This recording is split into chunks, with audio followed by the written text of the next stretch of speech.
Hi, I am Dr. Jacob Lauritsen, and this is Read, Write, and Cite, a channel where I teach you how to read, write, and cite for your college classes. If you haven't been to our website yet, readwritecite.com. It's a great place to see all these videos, but it's on a website and it's organized by type and category, right? So if you want to see all the videos on grammar, like this video, you can go to the grammar page. If you want to see punctuation, go there. Reading, writing, citing, all the things. We also are going to be posting articles, resources to help students. It's a place designed for you to kind of help you out, almost like an online textbook, you know, only it's videos. So if you haven't checked it out, please check it out. All right, that's out of the way. Let's talk about this video, which is sentence fragments. All right, so if you've gotten a paper back from a teacher and they're like, oh, sentence fragment, sentence fragment, sentence fragment, and you're like, okay, great. What's that? This is the video we're going to explain. Okay, so first, let's explain what is not a sentence fragment, which is a complete sentence. So there are three things you need in every complete sentence. In fact, I've got several videos, maybe I'll link them up here, maybe I'm just pointing at nothing, that explain what a sentence is and the four different kinds of sentences, right? But it comes down to this. You need a subject. That's going to be a noun or a pronoun, that person, place, thing, idea, or concept that the sentence is about. Because what do sentences do? Sentences describe something about nouns or pronouns. That's what they do. Every single sentence, right?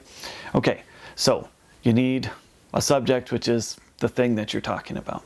Then you need a predicate. Now, predicates start with a verb. Verbs are actions, they're state of beings. Sometimes you can stack them up and they can link, they can help each other, do a couple different jobs. But what they do is they help to set up the description that the sentence is making about the subject, right?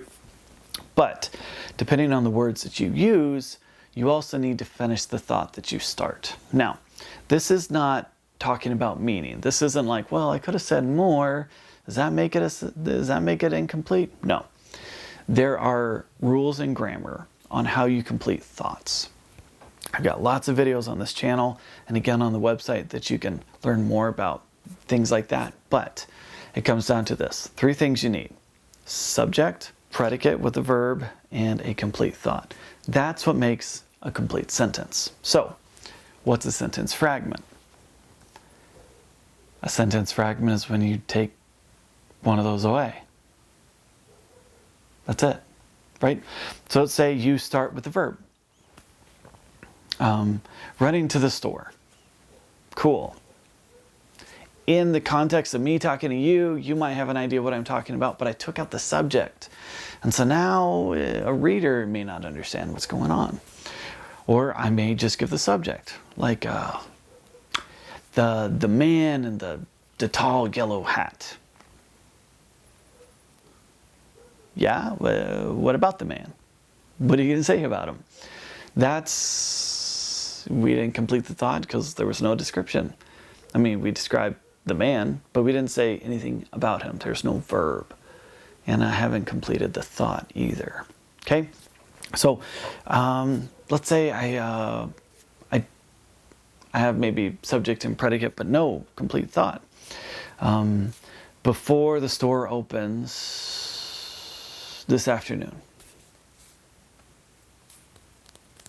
So, the store opens this afternoon. By itself, that would be a complete sentence. The store, subject. Opens this afternoon, predicate. But because I put the word before at the beginning, I have to complete that thought. And in the same sentence, I need to say what happens before. Because if I don't, it's not complete. The grammar, the structure of the sentence needs more to finish that thought. So again, three things you need: subject, predicate, complete thought. You've got to finish what you start. Now, it's not the same as having another sentence that gives more detail, because grammar is not about meaning, grammar is about function. There's certain things that have to happen before you put period at the end.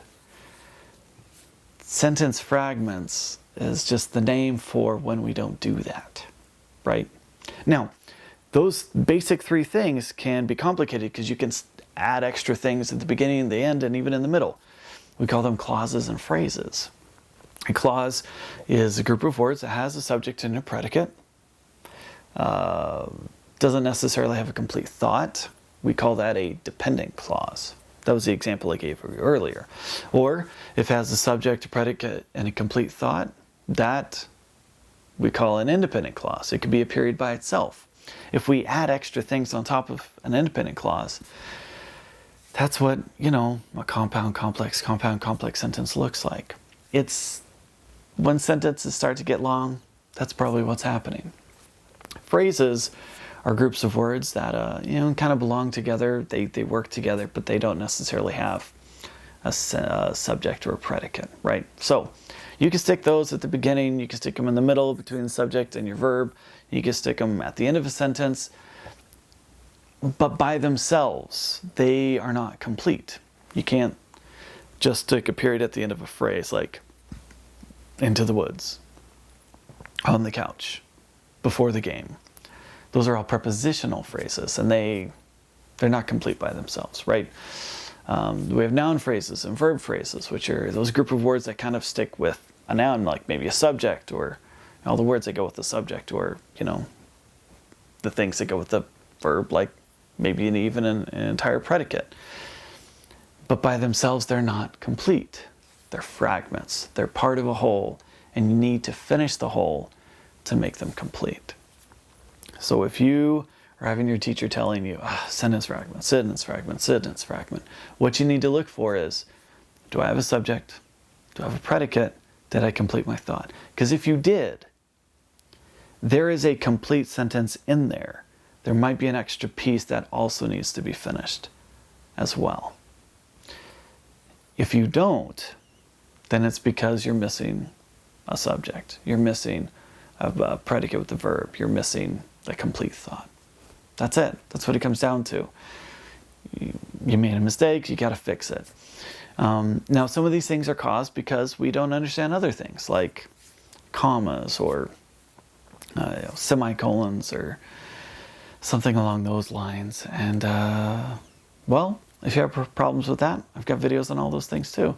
Videos on, commas, semicolons, the other parts, the other kinds of sentences. So you can check those out as well. Check them out on the website. And if you don't see what you need there, send me a message and we'll make another video.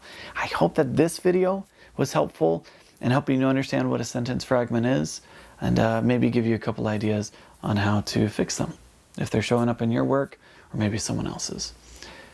I do appreciate you watching this video. I hope it was helpful. If you liked it, please like it.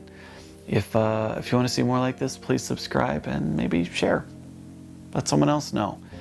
Maybe someone in one of your classes about this as well. And if you don't see something that you'd like to see, please let me know in the comments below, and I'll get to work making on it. I always do my best to try and respond to the comments on the videos.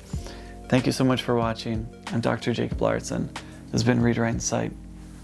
I'll see you in the next video. Bye.